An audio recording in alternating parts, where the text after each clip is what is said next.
It is what it is. But like being set on fire, I assume that it changes a person. So how tall are you? Do we want to expose that right now? Oh, I'm 6 foot. My For nipples the are biddies. hard. It's for the biddies. My nipples are hard.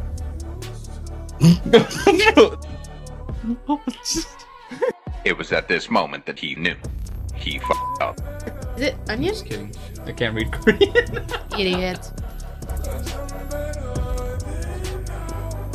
What's up, guys? Welcome back to the podcast, episode number 26, and I'm here with my girlfriend. Hi. Girlfriend, introduce yourself.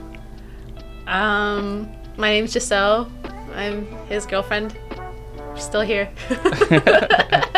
It's been a minute. Well, it's been a minute since, yes, that I've been here, but also just a minute of you recording. This is kind of like a comeback, in a way. It is. We haven't recorded in like 2 months or something like that. Mm-hmm. Yeah, it's been a minute. Half that time, I think I was out of the city, so I couldn't. I know, we had a lot of travel going on. You had a lot of travel just for work, but then we had travel that we did together. Yeah, it was a combination of both. I had a lot of trouble for work and travel for my relationship. So it's like, we'll be going about Trump v. Harris, polls on that. We'll be talking about the United States electoral votes are changing. These is pretty cool. Arizona is moving up in population, obviously. Which we're going to get more congressional seats also. That's pretty cool. California, population crisis. We're going to talk about Texas population booming. They've gone up by so much every other year. You're just going to list out everything there? Yeah. Everything. I thought it was going to be just starting to talk about it. No. I'm listing up all the topics from the get-go. Okay. So that way the viewer, like when they click on the video, they know, oh, this is what they're going to talk about. I don't want to hear any about these things, and they just get off. But if one of these things interests you, obviously, then you'll stick around.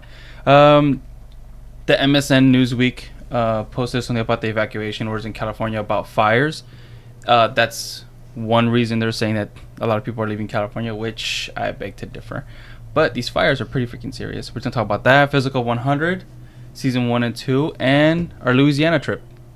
That's going to be the podcast for today. And we're going to start with... Oh, we're going to be here forever. Your film, babe. See, I didn't know anything that was on this list of topics. I didn't know we were going to start off with me. We've mentioned my film before in the pod, right? I don't remember. I think. It's been a minute. I don't know. But yeah, what about my film? Your first film.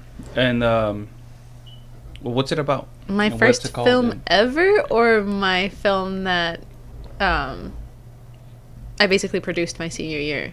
Yeah, that one. So that, because that one's technically not my first film. But Yes. so that one, so my student film that I had to make to graduate from the ASU film program is based on true events that happened to my family back in the 90s. The general summary of the film is like 17-year-old boy wants to buy his dream car, wants to use the money from his graduation to buy a dream car, and his mother wants to spend the money on a graduation party instead, because him graduating high school is like a very big achievement for her. He doesn't care about all that. He just wants the car. So through finding out a secret that he didn't know about his mother and her immigration experience, he realizes what's truly important as the son of immigrants. That's my best summary of like me not being prepared to talk about it. But yeah, so that's what it's about. And it has there's so many Easter eggs even on the set of the film that relate back to my family. The main character is a combination, his personality and his experiences are a combination of me and my siblings, or me and my brother specifically. And then the mom, of course, the badass mom, is based on my mom. Because my mom's a badass. But yeah, that's what it is. I can attest to that. To what? Your mom being a badass. Oh, yeah. She's very scary. She's very scary. I mean... She's a sweetheart when she wants to be. She's a sweetheart if she likes you. You just have to... Keyword when she wants to be. Like, Keywords, I mean. That's not true. She's nice to you. So, I saw the film, obviously. You saw it very early on, like before we even were officially a couple, I think. Yeah. The film is really good. Everyone I've showed it to has cried. You've shown it to people? Yeah, I showed it to my mom. She's cried. Arlene. Those are the ones I can remember off the top of my head. Yeah. But they love the movie. I will have the movie, obviously. It's like 7 minutes, 8 minutes between there. It's 12. 12 minutes. It's a 12-minute short film, both in Yeah. English and Spanish. The Spanish parts have English subtitles, of course, because that was a requirement. But the embodiment of the film was just basically a big old love letter to my mom and my family's experience. So it means a lot to me. Yeah, so that would be in the description. Can we play it? Do you have a trailer? That would be kind of cool. Oh my god, I have an old trailer from forever ago, but I hate it. If there's a trailer, it'll play right now. If nothing happened, then there's no trailer. Then there's no trailer. I'd have to make one specifically for this. Oh my god. We were watching a movie. Was it Electra? Yeah, Electra. Electra. And they had the old man, what are they called? The old 90s. trailers that from the 90s. He's The like, narrator. There is a woman somewhere out there in the world. That's no. So Follow nice. her journey as she conquers the world. Some like a deep voice just talking about. And there's always the same narrator for all of those trailers. For all the trailers, all those Zoomers don't know about. But you guys gotta watch those trailers. Those trailers are hilarious. They're so bad. That's why they're funny. They're nostalgic because I grew up on 90s films. 80s and 90s is like my bread and butter as a kid. I didn't watch the 2000s until like when I started getting older. Gotcha. No, but yeah, maybe we'll share it. I don't know. I mean, it had its film festival run already. It already like won the awards that it could win. So That's our next topic. oh, okay. Hold on. We're having technical difficulties. We'll be back. We're gonna have to change that cable. Yeah. Pause. Stupid monkey. Stupid monkey. Okay. I want Just to put a picture of that monkey with the. You never seen it, but in Adult Swim for all of those men from back in the day. In Adult Swim, I think when they go to commercial break, it was showing like a monkey fixing something. Oh, Yeah, I think that's pretty cool. that seems like a forced commercial break. Yeah. But Okay. anyway, I don't remember what we were talking about, but ASU, awards. babe. We were talking about awards. Yeah. For the film itself. Mm-hmm. Okay, so it had a 4-year-long festival run, which for people who don't know, the average is like 1 to 2 years. But mine was so long just because it kept on getting accepted to different film festivals all around the country. So it has been viewed nationally and it has been recognized nationally with a whole bunch of awards. I think we were selected into like 16 festivals all across the U.S. Cool. And then out of those festivals, I think we have 8 or 9 awards. And I say we because obviously I didn't make it alone. But the whole film festival run, like once it premiered at the school showcase, like on like right before graduation. After that, it was just me alone. Like my crew is only there for like the actual shooting of it, but everything else afterwards is all me. So yeah, That's kind of cool. so we got awards, so many nominations for like the editing, best picture, the actor performances, directing. I got a couple of nominations as well, and then we won. Both of my main actors, the mom and the main boy character, they got a best acting award. I got a best director award.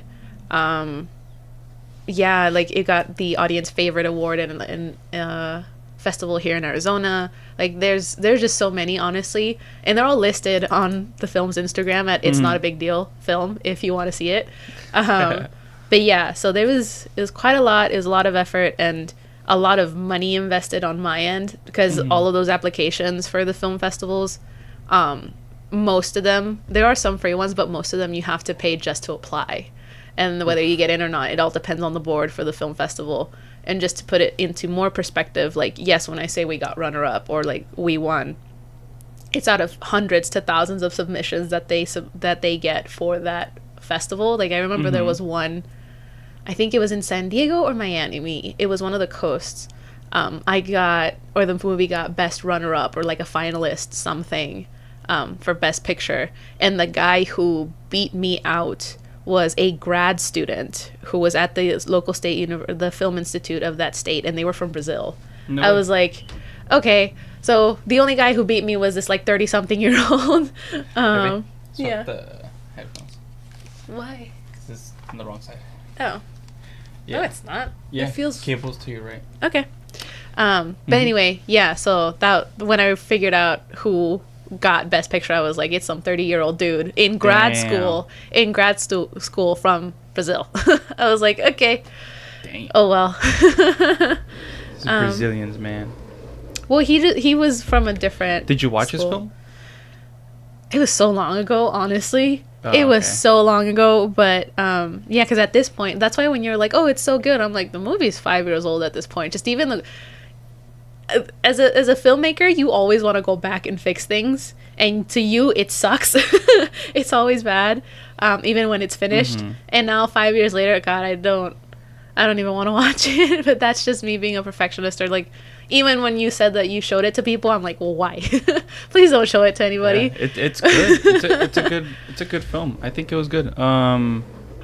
It felt really short. I wanted it to go a little longer, obviously. Ew. But It's a short film. yeah, but like 30 minutes should have been a short film. We did not have the budget or the resources for that. I paid out of pocket for that. So like Yeah. those Can you 12 explain to the audience how much it cost just for that 12-minute film? for that 12 It minute, doesn't have to be exact, but it has to be like a rough estimate for a normal person to do a 12. I think it was like $3,000. Eek. So I had to pay out of pocket and then also do crowdfunding because that was part of the process too. Like, the school required, like, if you need money, then you have to basically raise it yourself. So around capstone time, which is what we That's call nice for our colleges to be doing that. when we call that's what we call the it's called a capstone project. So around capstone time, you just see all of these GoFundMe's on everybody's social media. Eek. So I got a lot of donations from people and then stuff that I put, money that I put, and then I just had help in all different kinds of ways. Like I borrowed my brother's pickup truck for the weekend just to be able to move everything that I needed from set. So like on the last day, it was me driving at 2 a.m. to my house with just this giant pickup truck that I had to drive and make sure nothing happened to it. I got help from like my sister-in-law's best friend who worked at a restaurant, and she helped me get the catering for one of the shooting days for all of my crew because I had to feed all these people. And at the time I was such a big project. I was one of the biggest projects. So I had one of the biggest crews. So for 3 days straight, I was like in charge of managing and directing like 30 plus people on a set. And this movie was shot all in one house. So we would literally like be in the living room shooting, and then I'd have part of my crew preparing the bedroom or the kitchen. And like, it was a very enclosed space, a lot of people, a lot of tempers flying, a lot of frustration. It was very fast because it's 3 days. And by the third day, I think a lot of people wanted to kill each other. There was one day where 3 days? we $3,000? we shot Friday through Bruh. Sunday. And then the house that we shot in was my producer's house that he was renting with his roommates. So his roommates hated us by the end of the weekend. And then as soon as we like yelled rap at the end of the last day, I told my producer, like as a joke, like, oh, I hope we don't have to do any reshoots, because sometimes you have to do that. You have to go back if something didn't work out. And then I said it as a joke, but he looked at me dead in the eye. He's like, you can't do that. If you need reshoots, you can't not shoot in this house anymore. Because apparently his roommates were like, we can't take this. Like, this is not fun. First of all, it's 3 days. Yeah, but we overtook their house completely for 3 days. We were in their way. They weren't able to be at home in their space, comfortable, I guess. But anyway, so he was like, if you need reshoots, you cannot shoot in this house anymore again. And I was like, what do you mean? The entire film is shot in this place. Like, well, how can I not shoot? If there's a scene that's missing, I can't use a different room. Like, so yeah, on the last day, that was the last thing my producer told me. And I was like, okay, I hope we don't need reshoots, because to bring everybody back, to find a different location, to get my actors again, to get the equipment again, because the equipment, some of it was rented out from the ASU film school, which is funny because at the time I worked at the school's equipment room, so I got first pick from everything because I made sure that I got it. But that's also why everybody liked me senior year, because I could get them what they wanted, or they hated me because I'd be like, no. But anyway, I rambled. It's fine.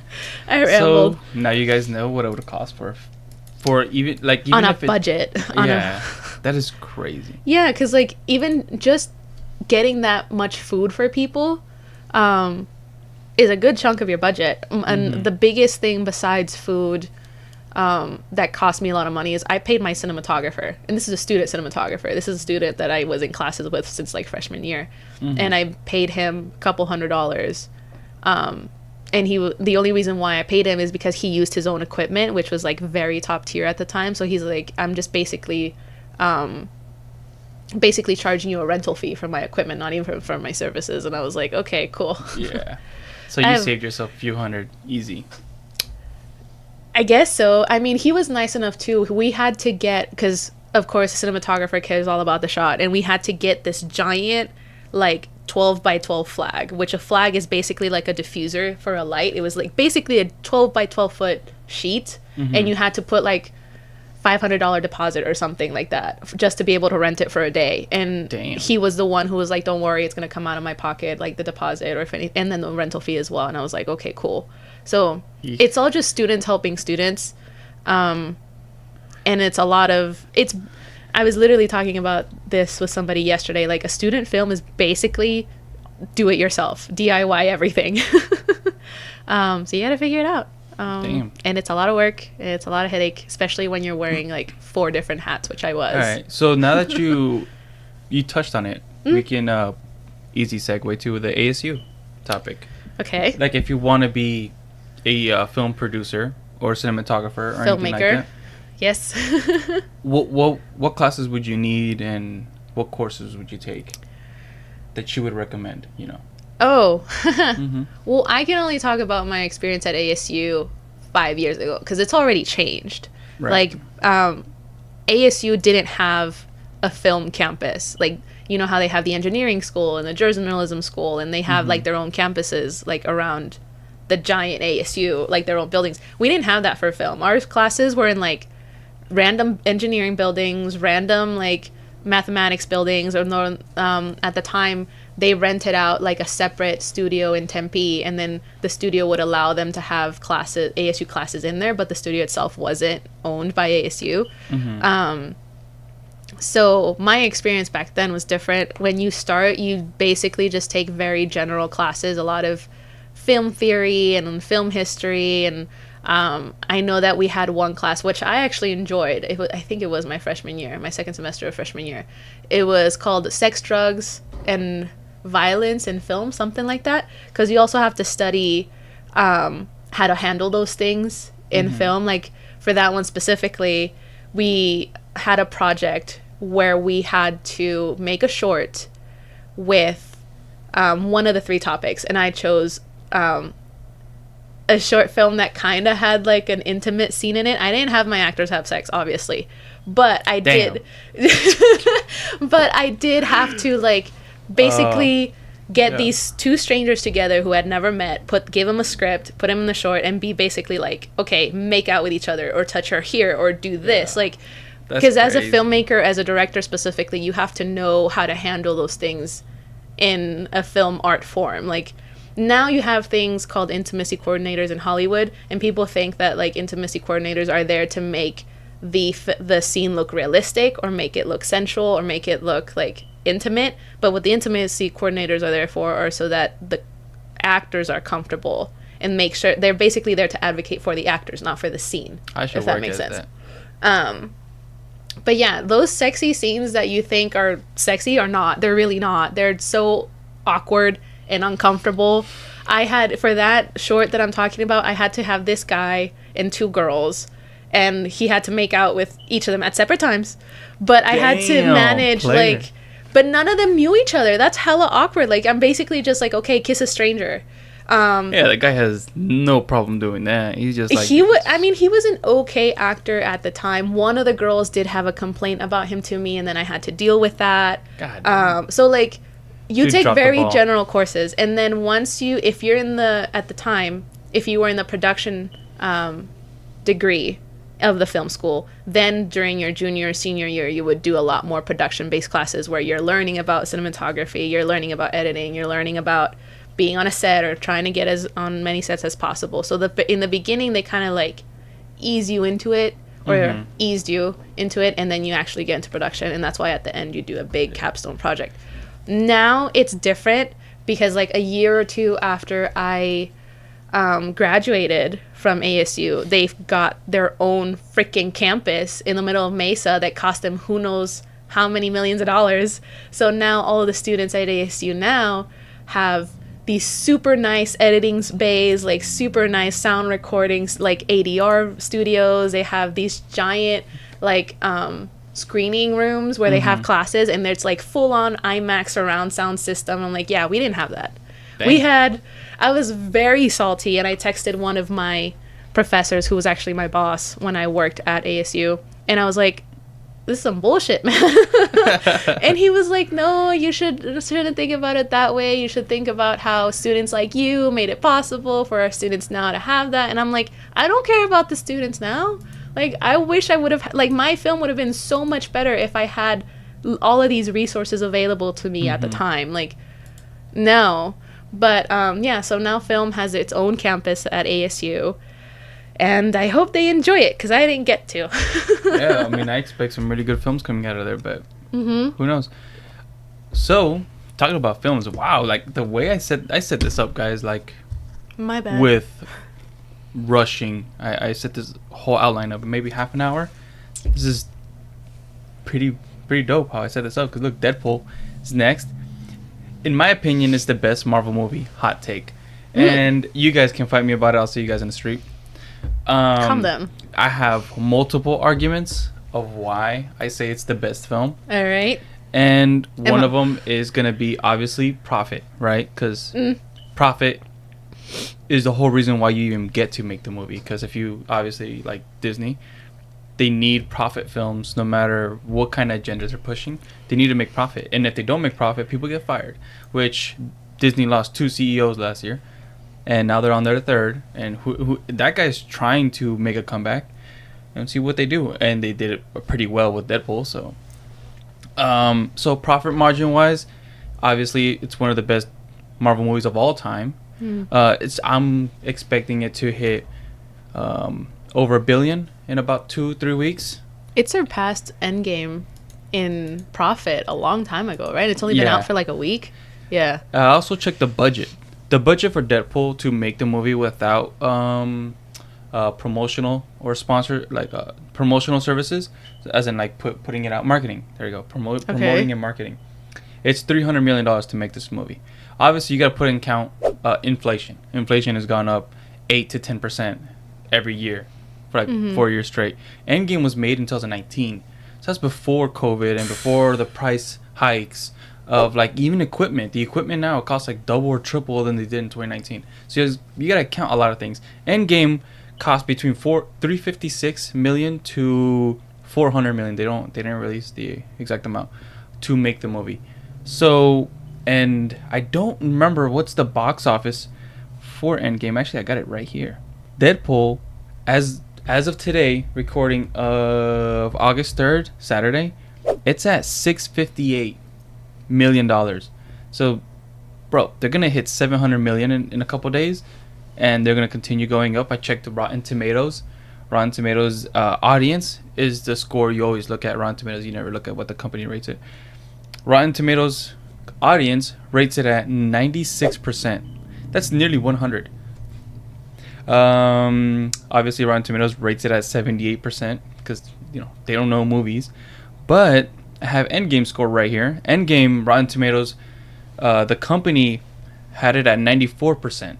Audience has it at 90%, which that's a little much for me. Endgame, when I saw it on the biggest screen, the loudest system you can possibly hear at theaters.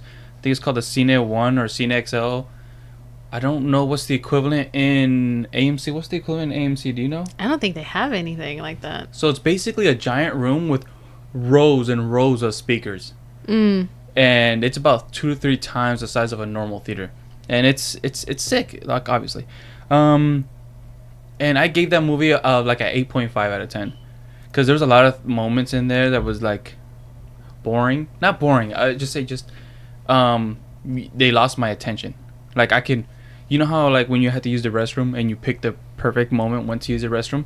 I would say Endgame had a ton of those. Had a lot of moments where you're like, oh, I can go to the restroom and miss this, and it's not that big of a deal. When you watch Deadpool, the entire time you have to hold it. There's not I don't think I saw a soul get up and use the restroom. No one for 2 hours. And I didn't even use the restroom when I got up because there's too many people there. But it was insane. And the merchandise sold out Oh, the on merchandise. the early showing on Thursday.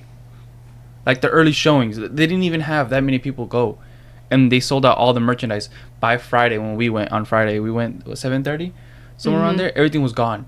There's not a single thing left. I was like, what? And the merch is like the Deadpool and Wolverine cups, the buckets, the keychains of the best friend like heart thing. Yeah. And I did find how much Avengers Endgame made. Yeah, Lifetime. Overall. Yeah.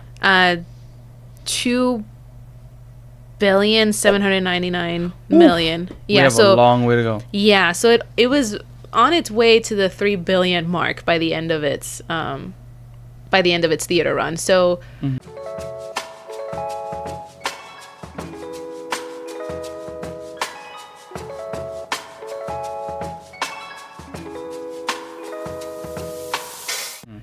depending if Deadpool continues to have such a stride for the next couple of weeks, I think it could make it. But out of those 2 billion, domestically, it was only 858 million domestically. Okay. It took it, I think, less than a week to hit its first billion, something like that, according to Google. Okay. So, yeah, it was still pretty big. But Yeah. Deadpool is like... But you also got to think, Endgame was so big because it was like everybody, all of these superheroes together. It was like actors. this huge, gigantic thing. Deadpool and Wolverine is only 2 of them. It's only 2. They're very, very strong characters, and they're 2 very beloved characters. But it's like 2 against, like, what was it, like 20-something beloved characters together. So, yeah, you could, for when you put that into perspective, where it's only 2 characters... 2 superstars. yeah, versus, like 20. being like heading this whole thing. It's like, oh, that's pretty damn good. Yeah, it's kind of like me and my brother were arguing about this. I was just trying to find analogies that you can compare this to, and I was thinking of basketball. Basketball, everyone builds around superstars, and Deadpool and Wolverine are a team that only have 2 superstars, and then it's just a bunch of like C's and D cast.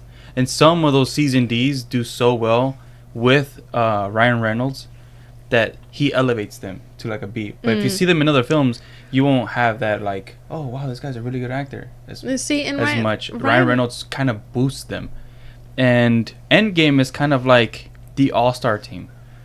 You know what I mean? It's kind of like, oh, this is the best talent of the acting scenes of the actors available, because Hugh I can't pronounce his name. Hugh Jackman? Hugh Jackman. What about him?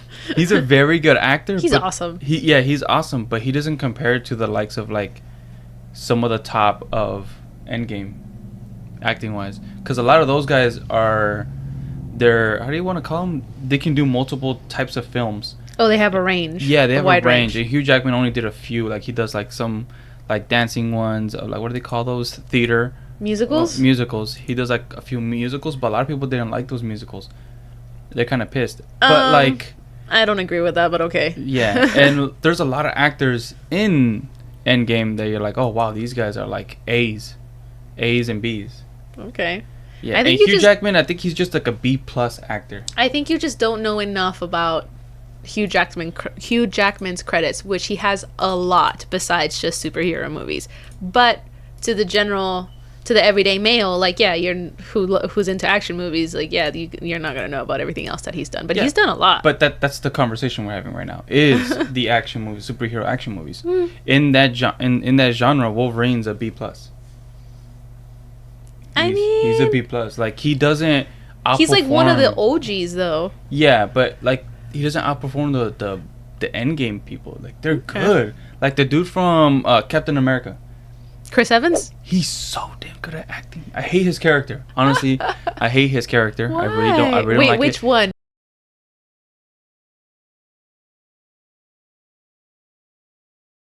Because Johnny or Captain America? Oh, that's a spoiler as hell. But Captain America. That's not a I don't spoiler. think his powers are cool enough. I don't think. I'm sorry, guys, but I don't think his powers are cool enough. Blade will smoke Captain America. Yeah. Yeah, I could think of like 10 people can smoke Captain America. Isn't Blade part vampire or something? Yeah, he's superhuman. So is Captain America in a he would different way. No, he would in a literally. different way. He's stronger than Captain America, Okay. and he has superhuman speed as well.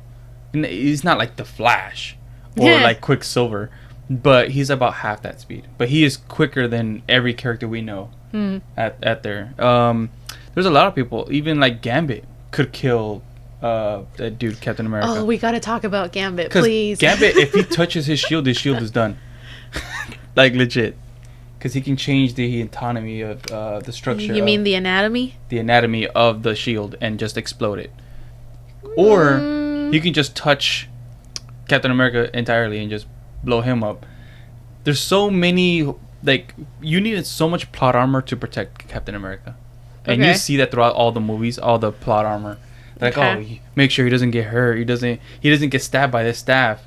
The shield is always there to save him. It's like, bro, chill. That's the point of the shield. It's a shield. And his punches can't do a thing to all these big guys. Like, for example, if Ronan came and he fought Captain America. Ronan, I am Ronan. You know Ronan from? He is the main villain for Star-Lord, where he fights. Oh my god, I'm blinking. I stopped Yeah. watching Well, Marvel movies a Ronan while could back. smoke him one-on-one, even if he had a few partners like Falcon or Okay. Hawkeye. Well, can we get okay. to like the spoilers part of this conversation for Deadpool? So that is my convincing argument. Is the Prophet is the low budget for the cast members, so a lot of the money went to the actual production of the film instead of just 90% of it going to the damn actors, because the movie won't come out as good. Another thing was there wasn't as much CGI. There could have been so What? much more, but there was a lot less. Like when they were fighting in the van. When they're fighting in the van. Yeah, that was like one of my favorite scenes in the movie. The There was beginning where they a bunch dance. of CGI in that. In the van? No, there Yes. isn't. No, there isn't. Yes, there is. There wasn't explosions and like mechs and aliens and stuff like that, or laser guns, or. That's not the only CGI that exists, though. There's a Yes. lot of subtle CGI in movies that the regular viewer cannot tell. That's why I said yes. Yeah. There was a lot of CGI actually. And that's actually a very good point. You cannot tell when you watch that van fight. It obviously a lot of it's fake, but what I'm saying is you can't tell that there's that much CGI in it. And a lot of like Marvel movies, like the Avengers, even I'm blanking. Guardians of the Galaxy. Guardians of the Galaxy. There's a lot of CGI in that. Yeah, too. because it's in space. What do And you- Groot, obviously. Groot. And No, Groot. Groot. Not Groot. Groot's from Despicable Me. Yeah, I said Groot. I just didn't pronounce the T. I do that a lot. It's slang. Oh, okay. Either way, there's a lot of CGI in those films. Yeah. Well, there- Compared to like Deadpool, a lot of it you can't tell. Obviously, there's moments where you can, like when he fights the Deadpools. when there's Like, the van. the van, the bus. the beginning sequence as well, where he's dancing. That's CGI. Not the actual dancing. Everything around him is CGI. Yeah, the of dancing course. is so goddamn funny. I know. That's the first time I liked dancing in a movie. And it's not even Ryan Reynolds. I don't care. It's Deadpool, babe. Don't. We're immersed, all right. Don't get us out. Okay. It's just like It's Deadpool, not It's a just guy a- backup dancer. he's doing it. okay, whatever. But I actually follow him now. I found his Instagram. Oh my god. Because he was too. It came across my Instagram. You know they reel. renamed it. Oh, the name on the music video. Yeah, the NSYNC renamed it. It's like the big. It's the biggest revival that NSYNC needed. Didn't Yeah. know that they needed, but yeah. No. Point is, there's a lot of CGI all over the movie. You can't tell. I mean, it's more obvious in sometimes where her hand is literally in their freaking heads, and it doesn't even look right. That Like, looks so cool. It's so creepy. It like makes me shudder. Like, ugh. yeah, because she's like, she basically has Charles's powers, but she has to touch you in order to be able to use them. I think. But anyway, yeah. So many spoilers. Really enjoyed the movie.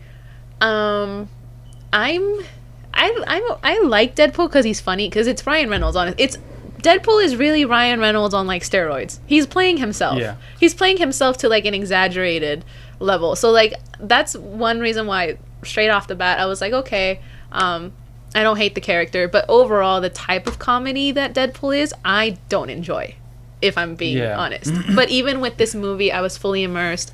I couldn't believe some of the things that were happening. And then there's a lot of like Easter eggs or like hints to like the lore of all the comics and all these other characters that I didn't even know. Like I didn't know who Gambit was. So we're gonna get into the spoilers. Obviously, we've been talking about spoilers. We forgot to give you guys a spoiler.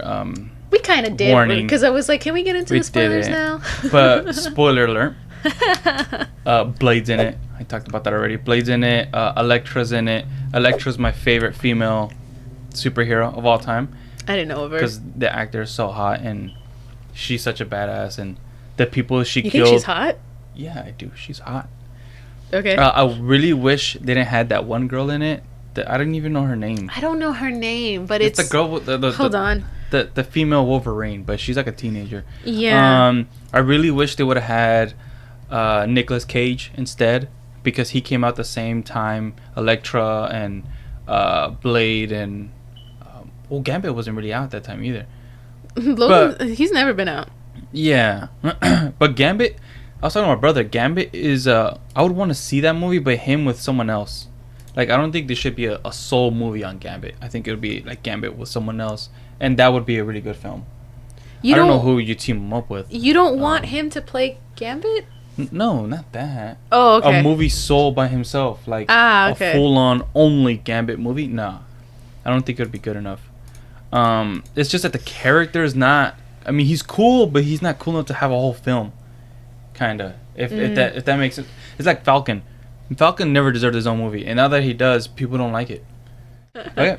But yeah, talking about women, we have a woman running for president. Actually, a colored woman too. That is such a jump, Such a but good okay. Segue. Such a good segue. Colored woman and a colored president running. Okay. What's really funny about this, not in secret, I guess, just behind the scenes, me and my cousin Josue, which is on the podcast a lot. Mm-hmm. We talk about this a lot off pod, that Biden was not going to be the nominee, and we've been saying this since January or December of last year. Yeah. That the whole year we were just like, dude, this guy cannot run. There's no way, because once the debates start, he's gonna start stuttering and all that, and then, Trump is gonna tee off on that, and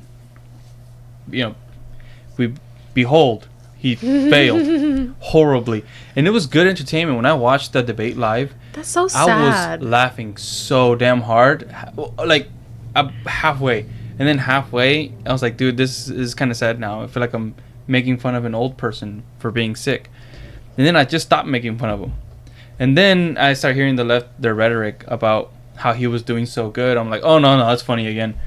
Because these guys were like, they were saying that he was sharp as a tack, that he was the sharpest he's ever been. They also said a month before an anchor, he's actually fired now, but their number one anchor said that he was the best Joe Biden they've ever seen a month before the debate.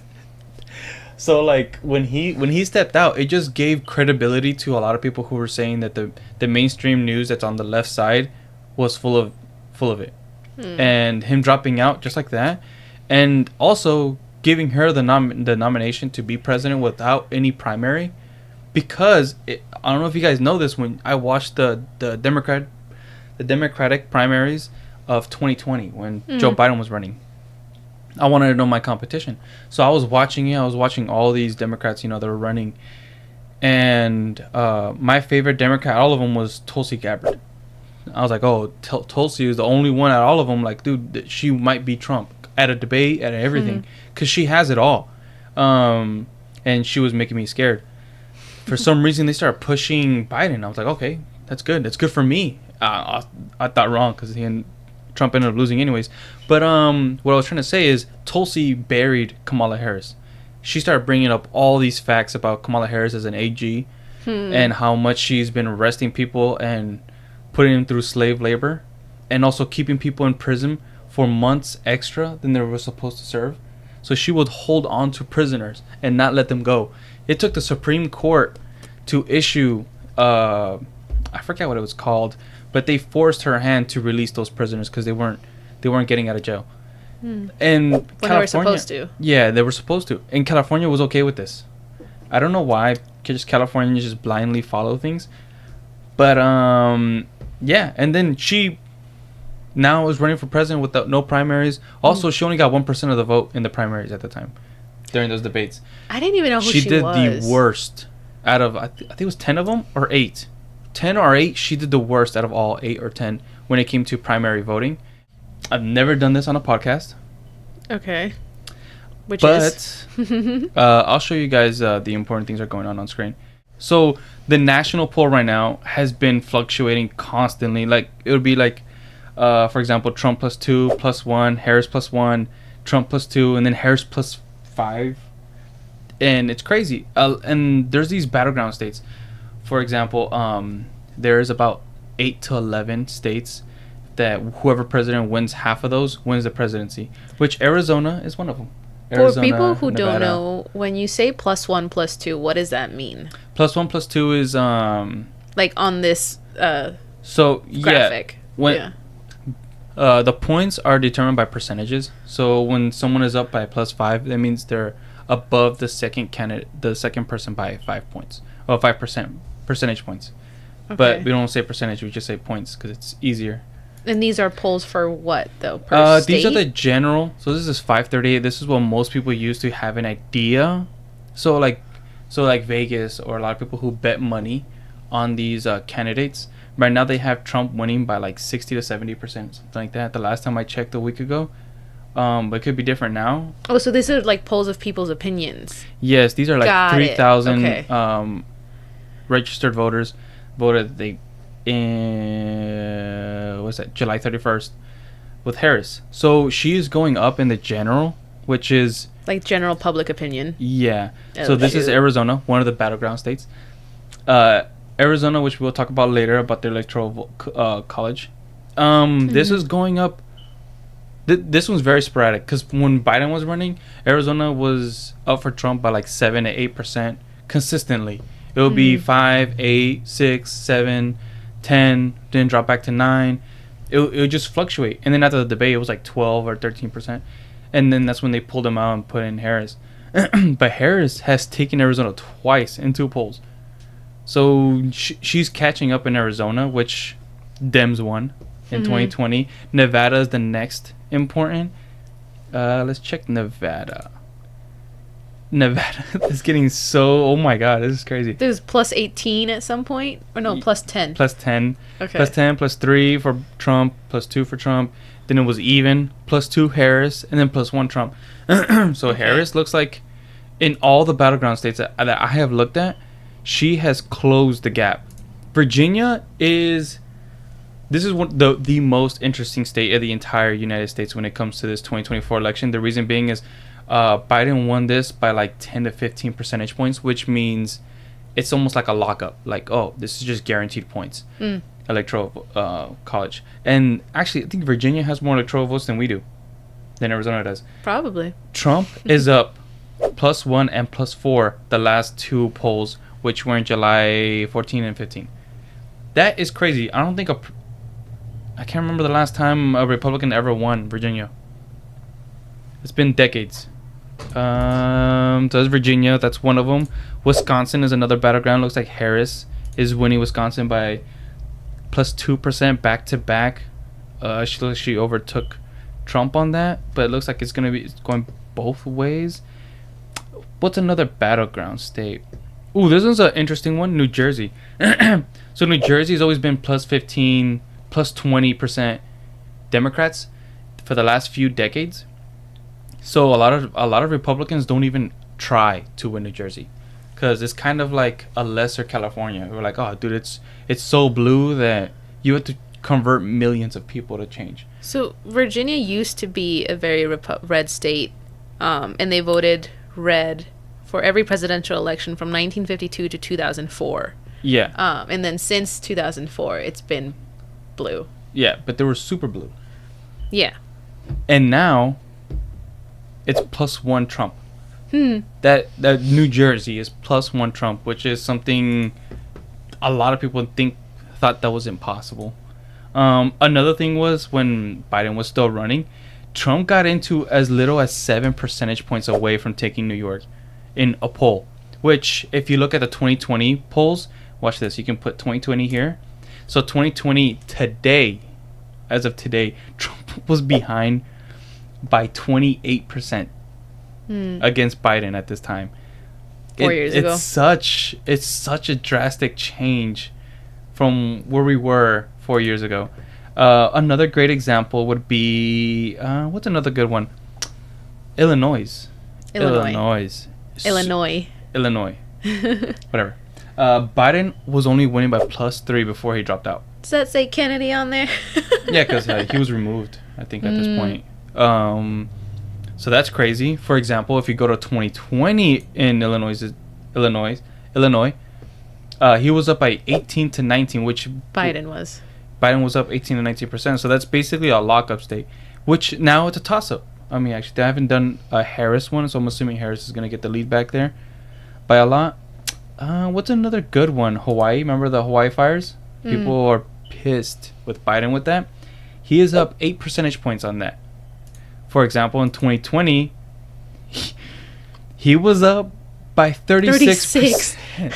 So he's dropped like a rock quite a bit. But he's still the one in their favor.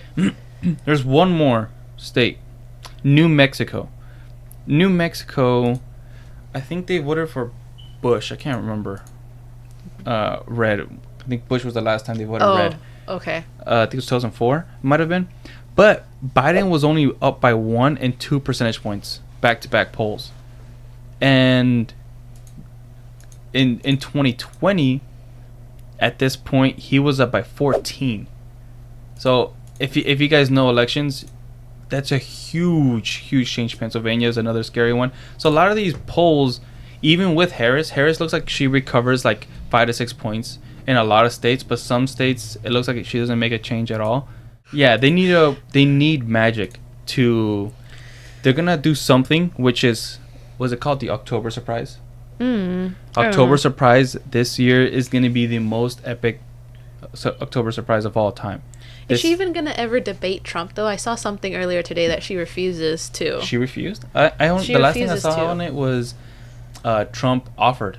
Yeah. And that's it. I think she doesn't want to, and it's just like, well, you haven't done everything else that you're supposed to do to be a candidate.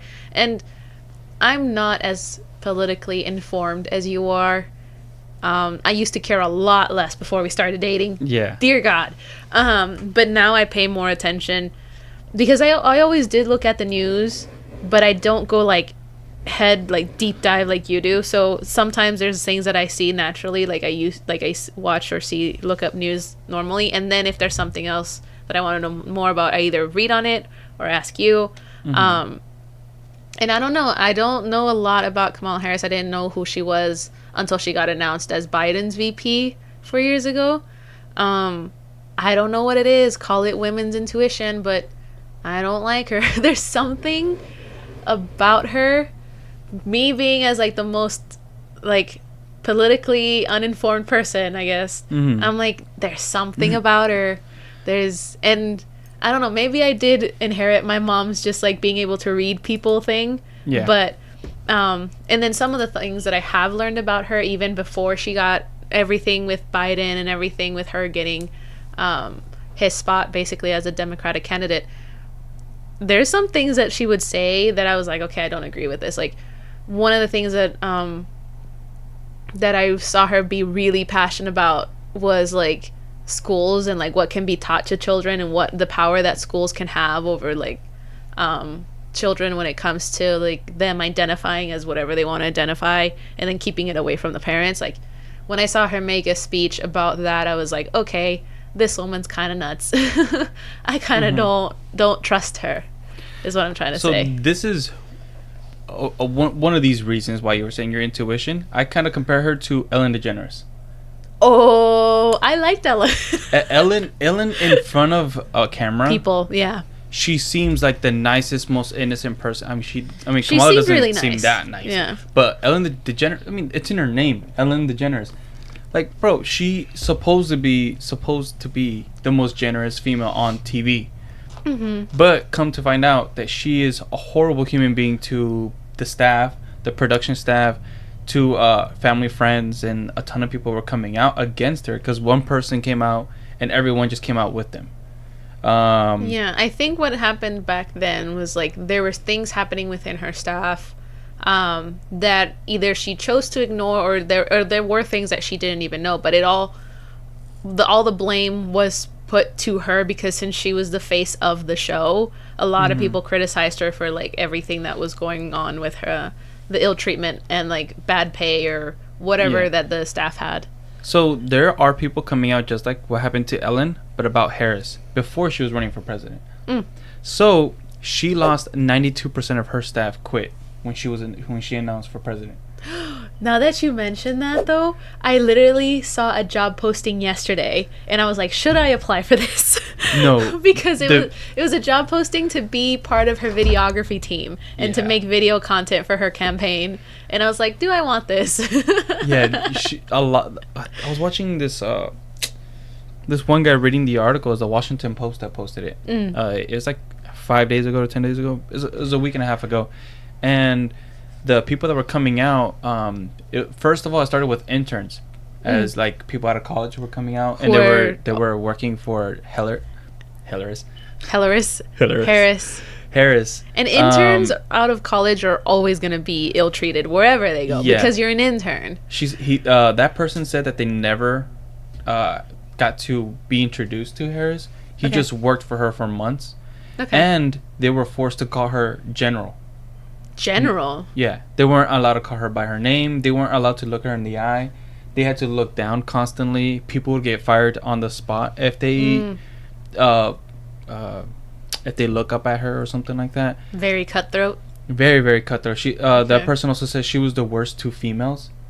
She said she was very mean. People were saying, I can't remember everything that the dude was saying, but that person ended up quitting. And even when they quit, they couldn't even meet Harris to quit and tell them why or anything. They just had to leave. Well, I can see why like they wouldn't bother her with like, oh, this intern wants to come in and quit. Like, well, she has people for that. Yeah. But she also has to be nice to their staff because their staff has the scoop. Their staff is her. It's kind of like Trump. Trump without employees is nothing. Elon Musk, the freaking billionaire. Yeah, but those billions would dry up like that because the amount of money you need to run these corporations, you need hundreds of millions, and not only that, you need employees. Just like Elon Musk found out with Twitter, he fired more than half of the staff. Why? And then started hiring again because they were kind of like, I would compare it to Argentina. They ballooned, so they hired way more staff than they needed, and then they just started cutting everybody. And to make a profit because Twitter hasn't made a profit in 3 to 4 years. Well, they were deficit constantly. That was happening a lot actually in tech not that long ago. Like that's why my really good friend, she got fired from Meta, which is behind Facebook and like Instagram, and then it was really hard for her to find a job. I think just the tech industry overall. Google also had a lot of layoffs because for whatever reason. It was probably because of COVID because that's when people were mostly online. They just hired all of these people for this like demand that there was at the time because of a giant pandemic, and then the pandemic was over and you had all of these people that you couldn't pay for anymore. So there were so many layoffs. So yeah, Harris, she lost all these staff, and the worst thing about losing this much staff is you gotta hire that staff back and more. Now that she's running for president, she's gonna need way more staff than that. But that staff that got fired, they're gonna treat her like, they're going to come out just like what these whistleblowers are doing. They're going to be like, dude, Harris, this is behind the scenes Harris. I have videos on Harris. I got soundtracks on Harris. And they're not going to release this information until October. Moving on. I was talking about earlier about Arizona and the Electoral College. Arizona is actually getting more electoral votes and congressional seats. So congressional seats. Population. Yeah. They changed these. I don't know when they changed these. But from 2020 to 2024, Republicans gained 3 congressional seats to Democrats losing 1, because California lost a congressional seat, New York lost a congressional, Illinois lost 1, West Virginia lost 1, Ohio, Michigan, Pennsylvania. So these two, Michigan and Pennsylvania, are one of the most important states, like top 5 to top 10 most important states in the entire election, and they both lost a seat. Which, that's really good for Republicans, because Texas gained 2, Florida gained 1, North Carolina gained 1, Ohio lost 1, and Montana gained 1. Looks like Oregon gained 1, Colorado gained 1. But yeah, so Republicans are +3. But as you can see in Arizona, so the Arizona population in 2024 is 7.49 million, and Washington is 7.8 million. If you look at the Electoral College, so as you can see, Arizona is gaining seats like crazy, and Washington hasn't gained any. But if you look at the Electoral College, I think Washington has 11 or 12. So Washington has 12 in 2020. in 2020. Okay. And Arizona has 11. So Washington's always been blue for the longest time that I can remember, and Arizona's been red all I can remember. But if Trump wins Arizona when they get, because they're going to be 12, or they're going to be 12 in the next election after this, 2028, I'm assuming. In 2020, they're going to be at 12, because we are gaining population like crazy. Okay, so in 2004, Texas had 34 electoral votes. And now they're at 40. Dang. They're going to go to 42 soon, because they're gaining population like crazy. Another one is Florida. Florida had 27. Now they're at 30. New York was at 31. They're at 28 right now. They're losing. California was at 55. They're at 54 now, because it looks like Washington was at 11. We were at 10. We should be going 12 soon. Who else gained a lot? I don't really notice anyone else that I can think of. Pennsylvania went down by 2. That's interesting. Illinois went down by 2 electoral votes too.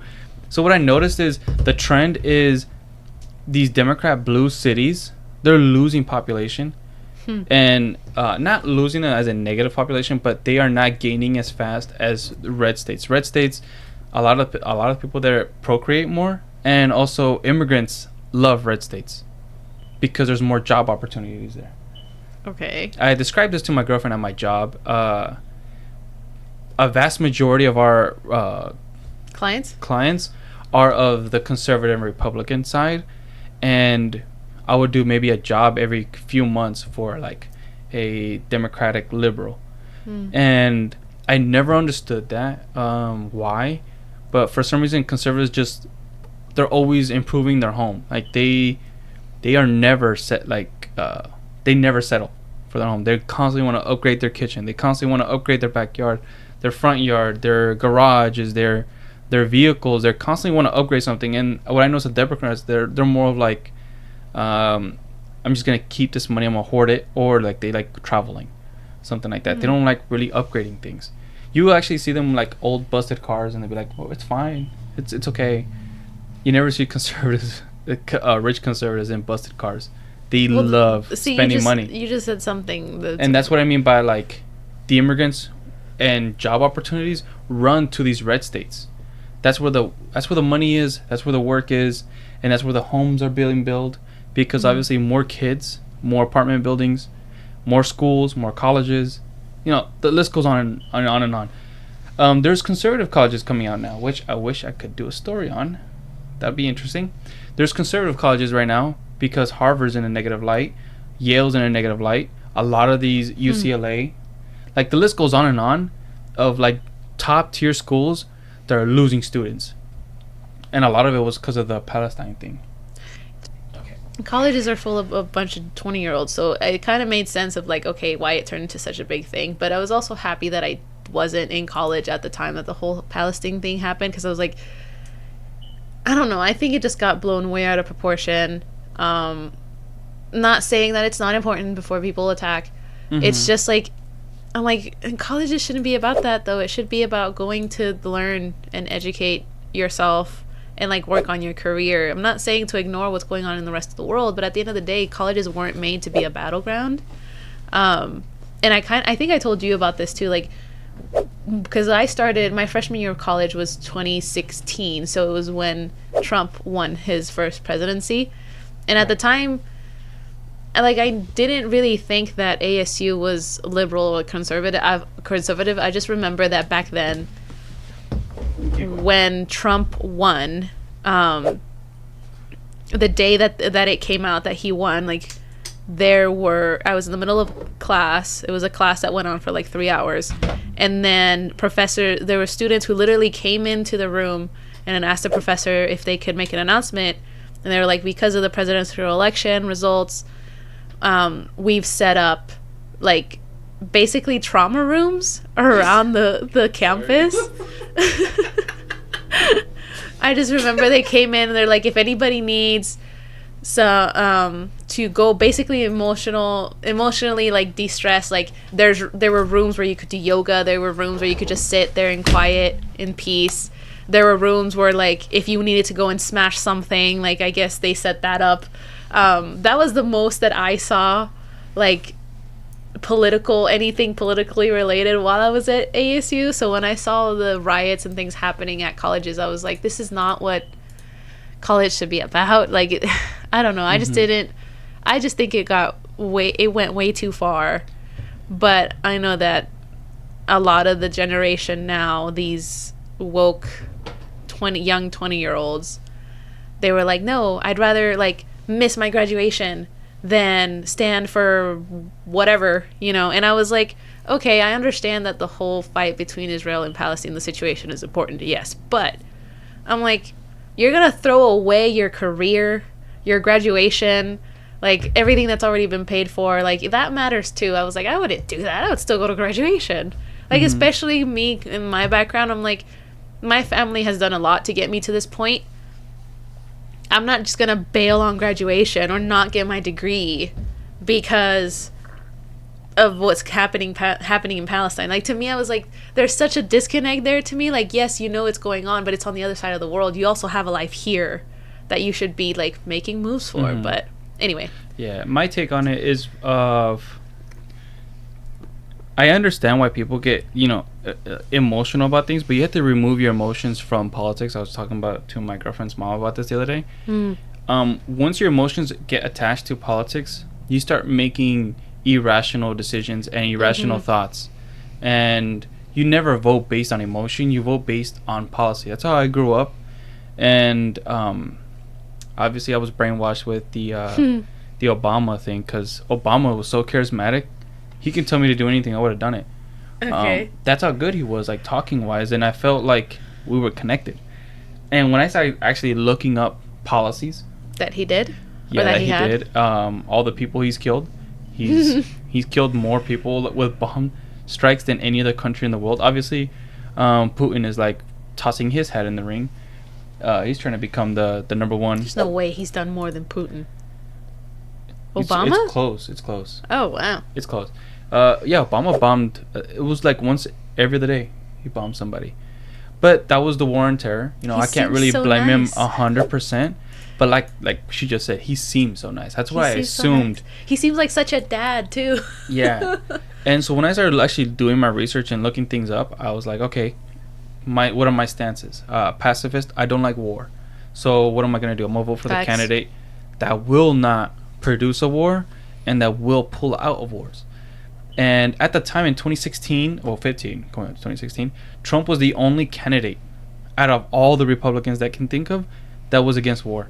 But yeah, anyway, I remember the one time where it shows a picture of him like feeding the ducks, and the Democrats, I'm not gonna say Democrats, but the media was saying it's like he's littering in the ponds of the sacred waters of like Japan, or like a pond that was super like sacred to the presidents. Because Trump did that? Yeah, so the pond, all the presidents of Japan, they feed those ducks. It's like a tradition. And the president of Japan liked Trump so much that he brought him there, that sacred area, and he had Trump feed the ducks too. But the thing that they didn't show was the president fed first. The president of Japan fed the ducks first, and then Trump did. They did a freeze frame of when Trump didn't say he was just littering in the pond. I was like, dude, what are you guys doing? It's such a lie, and it's so wild.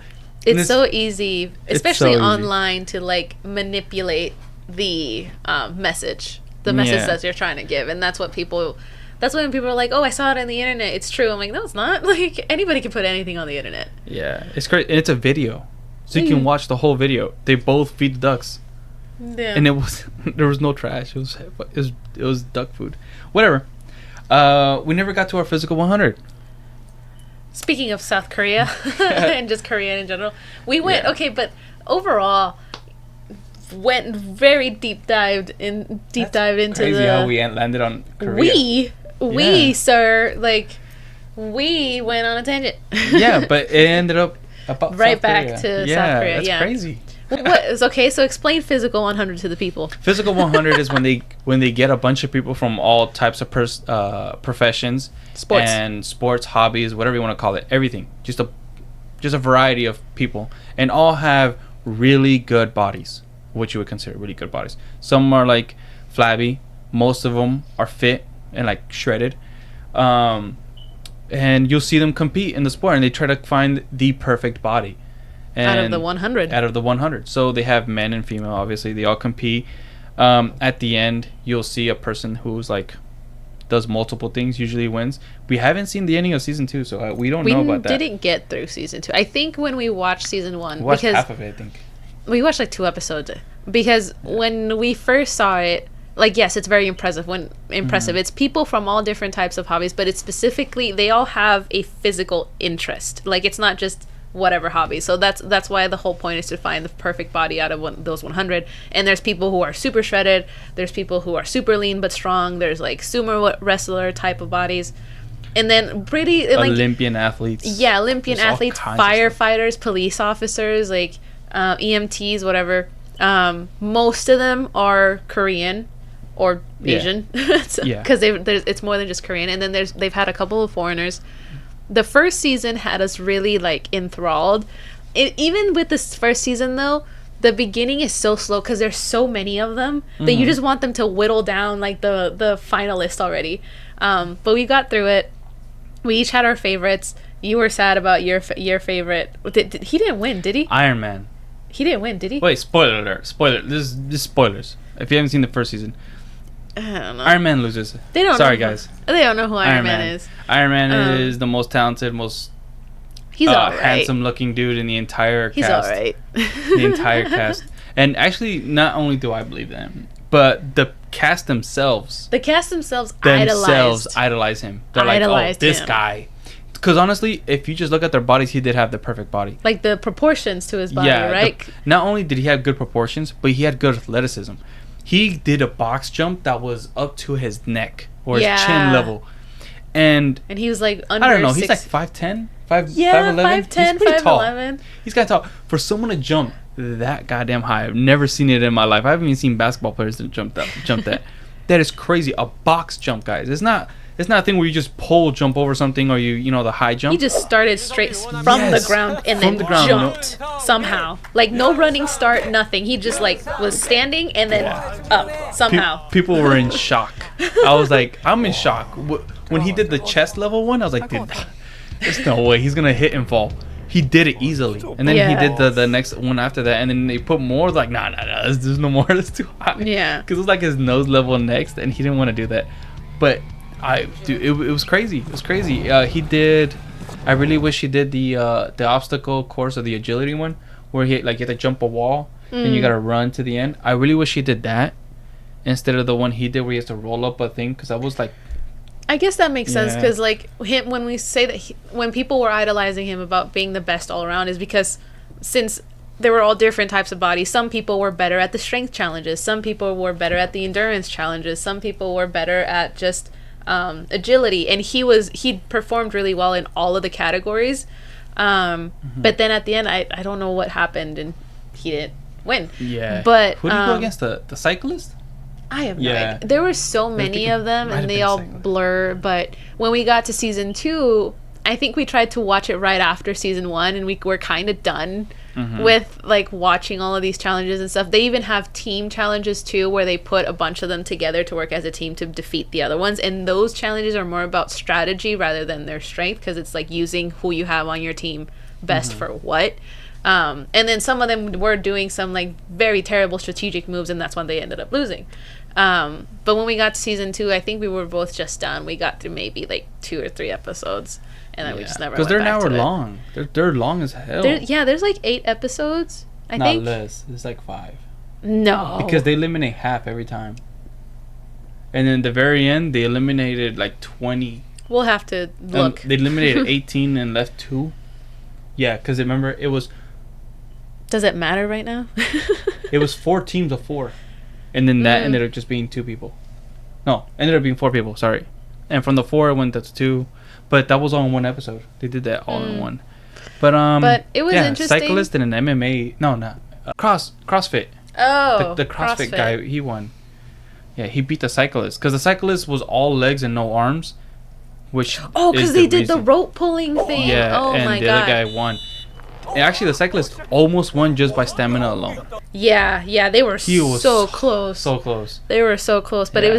it was them. I think the last challenge of the whole thing was them basically pulling on this giant rope that was all like tied up, and they just had to pull it until the end. And both of them just pulled and pulled and pulled for who Yeah, and it knows was like how a long. really It was a thick rope. It was yeah. a super thick rope, and they were just like, other people were cheering them on. Obviously, like the people who had already gotten eliminated, but. I couldn't imagine just pulling over and over and over with literally no end in sight, because you don't know when the rope ends. Yeah. And it's huge. It's so huge, and it's long, and you're It like, looks woo. looks like 100 feet of rope. More. Or More. Or We're 100 talking yards. Yeah, it might have been 100 yards. Because they were pulling for like half an hour to an hour. More. It was a long time. At least an hour for sure. Because the editing, they had to cut a lot of the time out because it was taking too long. All right, guys, that's the end of the episode. We rushed the end a little bit, but man, there's so much stuff going on this year alone. This is the craziest year in all genres I have ever had. Like when it comes to politics, when it comes to economics, when it comes to movies, when it comes to music. It's like in an alternate every- universe right now. Yeah, in every aspect. The president almost died. Yeah, I thought that was fake. Dude, like there's so many. Deadpool movie came out. The last Deadpool 2, we found out that it came out in 2018, 6 years ago, and it came out on this year. Kendrick Lamar beat with Drake and won. It's not that important. Eminem came out with an album, super cool. Death of Some Shady, super sick. Like so much stuff that no one ever expected. And not only that, rappers that people considered like stepped away are coming back because of the energy Kendrick Lamar and Eminem put out. So like now you're getting all this type of music coming out. And then movies wise, Deadpool is probably gonna inspire from the profit margins. People are gonna be like, oh, we need more Deadpool type of movies. So hopefully we get more type of these funny movies. I hate when they do that though, because they're like, oh, this thing worked once. Let's like kill this idea and like beat it to death until people are like tired of it. And it's like, no, it just means you gotta be original, not just take the one thing that worked and then running with it 50 times. Yep. Just saying. what else came out this year? I don't even know. Glenn Powell blew up this year.